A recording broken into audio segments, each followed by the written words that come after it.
Hi అండి, అందరికీ నమస్కారం. బాగున్నారా? నేనైతే చాలా బాగున్నాను. ఆ దేవుని మహా దయ వలన ఆరోగ్యంగా సంతోషంగా ఉన్నాను. మీరు కూడా ఆరోగ్యంగా ఉన్నారని ఆశిస్తున్నాను.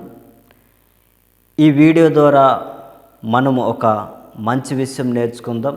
ఈరోజు కూడా ఒక అంశం నిమిత్తం ఒక అంశం విషయంలో మీతో మాట్లాడాలని, మీతో పంచుకోవాలని, ఒక మంచి విషయం ఈ వీడియో ద్వారా మీకు తెలియజేయాలని ఆశిస్తూ ఉన్నాను.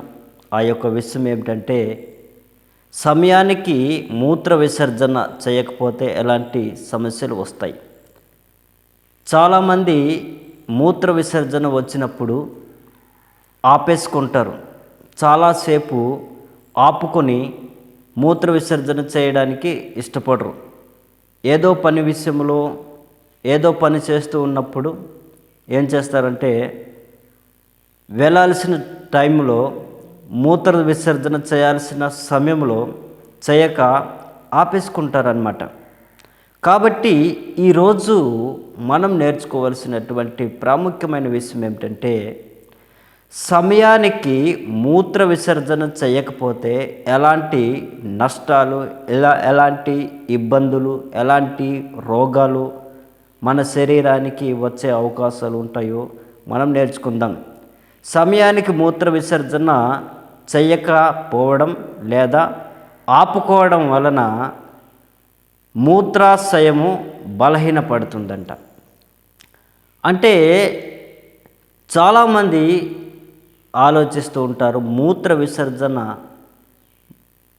శరీరానికి ఎటువంటి ప్రమాదం లేదు అనుకుంటారు. కానీ మూత్ర విసర్జన వచ్చినప్పుడు వెంటనే వాటిని ఆపుకోకుండా మనం విసర్జించాలి. లేదంటే మన శరీరంలో అనేక సమస్యలు ఏర్పడే అవకాశాలు ఎక్కువగా ఉంటాయి. వాటిలో ఒకటి మూత్ర విసర్జనను మనం ఆపుకోవటం వలన, మూత్ర విసర్జనను మనం సమయానికి చేయకపోవడం వలన ఎలాంటి సమస్యలు మన శరీరానికి, మన ఒంటికి ఏర్పడతాయో ఈరోజు మనం నేర్చుకుందాం. మొదటి విషయం ఏమిటంటే, మూత్రాన్ని అధికంగా ఆపుకోవడం వలన మూత్రనాళాల ఇన్ఫెక్షన్లు వస్తాయి. అంటే యూరినరీ ట్రాక్ట్ ఇన్ఫెక్షన్ అంటారు దాన్ని, యూటీఐ అంటే యూరినరీ ట్రాక్ట్ ఇన్ఫెక్షన్. ఇది ఎందుకు వస్తుందంటే, ఎక్కువసేపు మూత్రం ఆపుకోవడం వలన బ్యాక్టీరియా మూత్రాశయంలో చేరి అది అభివృద్ధి చెందుతుంది. దీనివల్ల మూత్రములో మంట, నొప్పి మరియు పొత్తి కడుపులో నొప్పి వస్తుంది. దీని మూలంగా మనిషిలో ఏమవుతుందంటే మూత్రంలో నొప్పి ఏర్పడుతుంది, సమస్య వస్తుంది. ఈ యొక్క ఇన్ఫెక్షన్ అనేది చాలా భయంకరమైనది, మన శరీరానికి ప్రమాదకరమైనది. రెండోది, మూత్రం వచ్చిన వెంటనే మనము విసర్జించకుండా ఆపుకోవటం వలన కలిగే నష్టం ఏమిటంటే, కిడ్నీలు సమస్యలు ఏర్పడే అవకాశాలు ఉంటాయి. కిడ్నీ సమస్యలు ఏర్పడతాయని నిపుణులు, డాక్టర్స్, అనేకమైన సైన్స్ కూడా మనకు తెలియజేస్తూ ఉన్నది.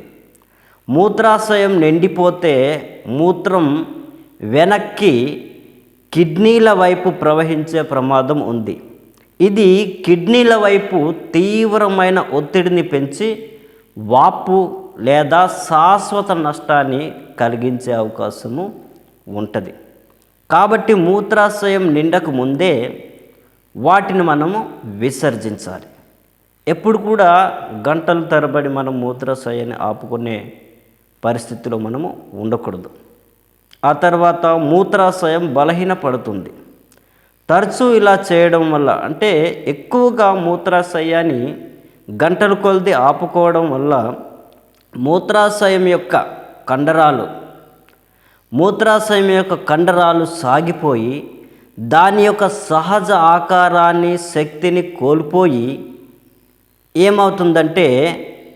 కోల్పోతుంది. దీనివల్ల మూత్రం ఆపుకోలేని పరిస్థితి రావచ్చు. కొన్నిసార్లు మనము మూత్రం వచ్చినట్టున మనము విసర్జించకుండా ఎక్కువగా తరచుగా ఇలా చేస్తూ ఉంటాం. ఎలా మూత్రాన్ని ఆపుకుంటూ ఉంటాం.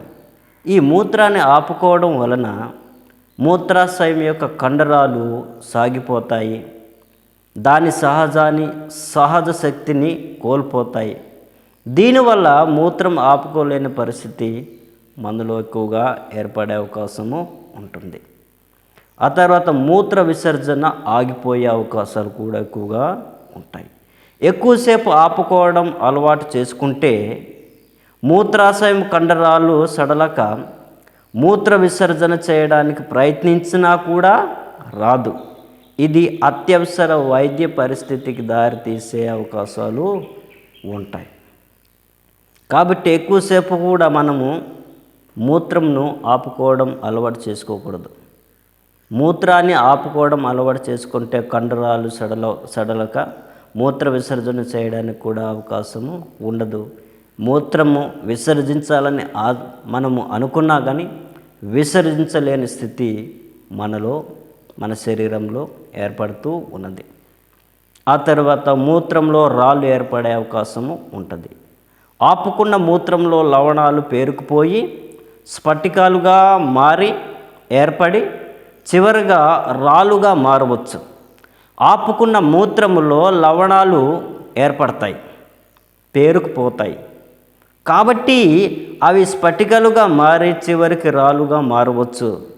మూత్ర విసర్జన అనేది శరీరంలోని వ్యర్థాలను బయటకు పంపే ఒక ముఖ్యమైన ప్రక్రియ. మూత్ర విసర్జన అనేది ఎలాంటి ప్రక్రియ? మన శరీరంలోని వ్యర్థాలన్నిటినీ బయటకు పంపే ముఖ్యమైన ప్రక్రియ. కాబట్టి మీకు సహజంగా వచ్చినప్పుడు ఏనాడు కూడా ఆపుకోవద్దు. సాధ్యమైనంత వరకు వచ్చిన వెంటనే విసర్జించడము ఎంతగానో అవసరం. కాబట్టి మూత్ర విసర్జన విషయంలో మీరు ఎప్పుడు కూడా నిర్లక్ష్యం చేయవద్దు. నిర్లక్ష్యం చేసి మీ ఆరోగ్యాన్ని పాడు చేసుకోవద్దు. కాబట్టి ఈ వీడియో మీకు నచ్చినట్లయితే లైక్ చేయండి. అలాగే మరెన్నో వీడియోస్ కొరకు ఇటువంటి ఆరోగ్యకరమైన విషయాలు మీరు నేర్చుకోవాలనుకుంటే మా యొక్క ఛానల్ని సబ్స్క్రైబ్ చేయండి.